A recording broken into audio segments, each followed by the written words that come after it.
வணக்கம். உங்கள் சிநேகிதி மாலதி மகாதேவன். நட்பை விட சிறந்தது எதுவுமே இல்லைங்க. ஆனால் அந்த நண்பர்களில் யாராவது துரோகம் பண்ணிட்டாங்கன்னு வைங்களேன், அதை விட வலி வேறு எதுவுமே கிடையாது. அதை விட கொடுமை எதுவுமே கிடையாது.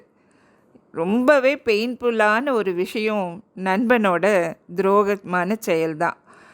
அப்படிப்பட்ட ஒரு கதையை தான் நம்ம இந்த பதிவில் பார்க்க போகிறோம். வாங்க கதை கேட்கலாம். ஒரு ஊரில் 2 வணிகர்கள் இருந்தாங்க. 2 பேருமே நண்பர்கள். ஒருத்தன் லட்சாதிபதி, இன்னொருத்தன் கோடீஸ்வரன். ஒரு நாள் லட்சாதிபதி கோடீஸ்வரன் வீட்டுக்கு போகிறான். என்னோட மகனுக்கு திருமண ஏற்பாடு செஞ்சுருக்கேன், நீ மாப்பிள்ளை அழைப்புக்கே வந்துடணும்னு கோடீஸ்வரனை வேண்டி கேட்டுக்கிறான். அதுக்கு என்ன, நான் கண்டிப்பாக வந்துடுறேன்னு கோடீஸ்வரனும் சொல்கிறான். என்கிட்ட 10 லட்சம் ரூபாய் மதிப்புள்ள வைர மாலை ஒன்று இருக்குது. நீ மாப்பிள்ளை அழைப்பு அப்போ உன் மகனுக்கு இதை போட்டு விட்டியானா உனக்கு பெருமையாக இருக்கும் அப்படின்னு சொன்னான் கோடீஸ்வரன். ஐயோ, விலை மதிப்பற்ற வைர மாலையை போட்டுட்டு அப்புறம் காணாமல் போயிடுச்சுன்னா நான் என்ன செய்வேன்? என்னால் திருப்பி தரவும் முடியாது. பெருமைன்றது அவரவர் தகுதிக்கு ஏற்றபடி தான் இருக்கணும். அதனால் எனக்கு இந்த மாலை வேண்டான்னு சொல்லிடுறான் லட்சாதிபதி. அப்போ கோடீஸ்வரன், இரு, நான் உள்ளே போய் அந்த மாலையை எடுத்துகிட்டு வரேன், நீ அதை பார்த்தேன்னா வேண்டானே சொல்ல மாட்டேன், அத்தனை அழகாக இருக்கும் அப்படின்னு சொல்லிட்டு உள்ளே போய் வைர மாலையை எடுத்துகிட்டு வந்து காட்டுறான். அந்த வைர மாலையை பார்த்ததும் லட்சாதிபதிக்கு வேண்டான்னு சொல்ல மனசே வரல. அந்த சமயம் அந்த வீட்டு வேலைக்காரங்கெல்லாம் வேலை முடிஞ்சு கிளம்பி போயிட்டாங்க. அப்போ அங்கே யாரும் இல்லை என்பதால் இந்த வைர மாலையை தான் எடுத்துகிட்டு போய் தனதாக்கிக்கலாம் அப்படின்ற எண்ணமும் அவனுக்கு வந்துடுது.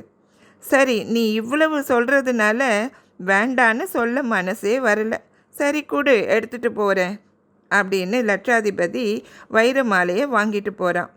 ஆனால் வீட்டுக்கு போனதும் அந்த மாலையை தன்னோட பெட்டியில் வச்சு பூட்டி இனிமேல் இது என்னோடது அப்படின்று நினச்சிக்கிறான். லட்சாதிபதியின் மகனோட திருமணமும் நடந்து முடியுது. திருமணத்திற்கு வந்தவங்கெல்லாம் ஊருக்கு போயிட்டாங்க.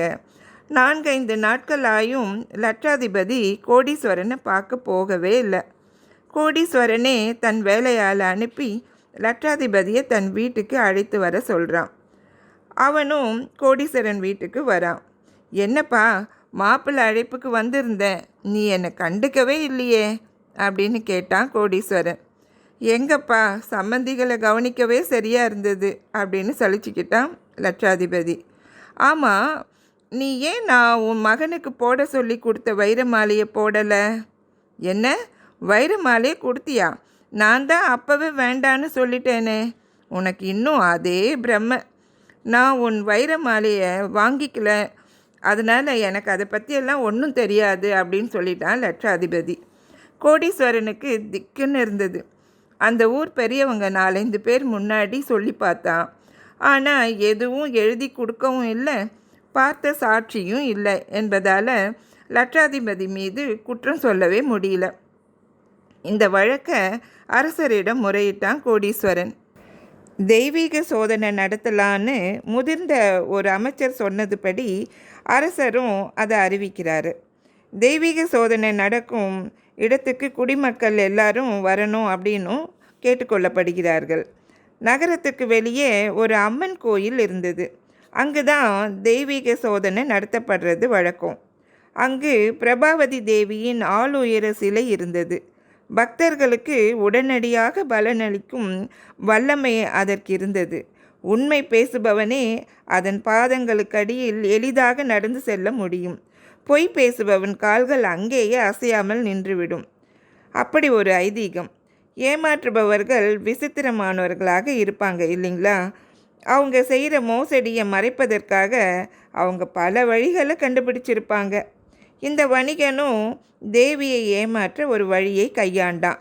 ஒரு சிறிய பானைக்குள்ளே ரத்தின மாலையை போட்டு தண்ணியை நிரப்பி அந்த பானையோட வாயை ஒரு துணியால் கட்டி கையிலேயே வச்சுருந்தான். அதை பார்த்தவங்கெல்லாம் என்னது, இந்த பானையை என்ன வச்சிட்ருக்க அப்படின்னு கேட்குறாங்க. அவனும் இப்போ தண்ணி தாகம் எடுத்தால் குடிக்கிறதுக்காக நான் தண்ணியை எடுத்துகிட்டு போகிறேன், வச்சுருக்கேன் அப்படின்னு சொல்கிறான்.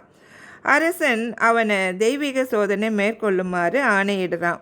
அவனும் தாங்கள் கூறியபடியே செய்கிறேன் அப்படின்னு ரொம்ப பவ்யமாக சொல்லிட்டு என்ன பண்ணுறான், அந்த கோயிலை சுற்றி வர ஆரம்பிக்கிறான். சுற்றி வர்றதுக்கு முன்னாடி தான் வச்சுருந்த அந்த பானையை தன்னுடைய நண்பன்கிட்ட கொடுத்து இதை பத்திரமா வச்சுக்க அப்படின்னு சொல்லிட்டு அம்மனை சுற்றி வரான். ஏன்னா அவனுக்கு மனசு உறுத்தல், அந்த நகையோடு போனால் சாமி எங்கே தண்டிச்சிடுவாங்களோன்ற பயம் இருந்திருக்கலாம். அதனால் அதை அவனுடைய நண்பன்கிட்ட கொடுத்துட்டு, இந்த கோடீஸ்வரன்கிட்ட கொடுத்துட்டு அம்மன் சிலையை சுற்றி வரான். அவனும் சுற்றி முடிச்சிடுறான். எல்லாரும் என்ன நினைக்கிறாங்க, இவ்வளோ கரெக்டாக சரியாக செஞ்சதுனால அவன் மேலே தப்பே இருக்காது, அவன் தப்பு செஞ்சவனாக இருக்க மாட்டான், அவன் வைரமாலே வாங்கி இருக்க மாட்டான் அப்படின்னு நினச்சிடுறாங்க. ஆனால் அவமானத்தால் கோடீஸ்வரன் ரொம்ப வருத்தம் அடைஞ்சான்.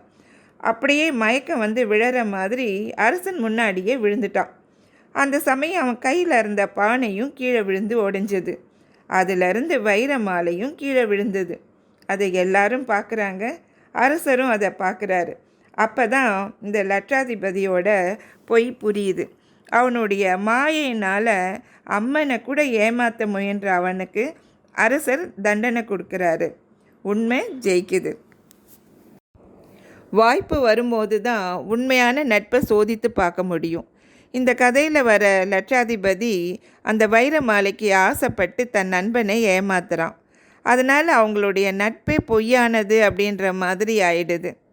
பேராசை யாரை விட்டது இல்லைங்களா? உண்மையான நண்பனாக இருந்திருந்தால் இப்படி செஞ்சே இருக்க மாட்டான். இந்த கதை உங்களுக்கு பிடிச்சிருக்கும்னு நினைக்கிறேன். அடுத்த பதிவில் அடுத்த கதையில் நம்ம சந்திக்கலாம். ஷேர் பண்ணுங்கள், சப்ஸ்கிரைப் பண்ணுங்கள், பக்கத்தில் இருக்கிற பெல் பட்டனை ப்ரெஸ் பண்ண மறக்காதீங்க. நன்றி, வணக்கம்.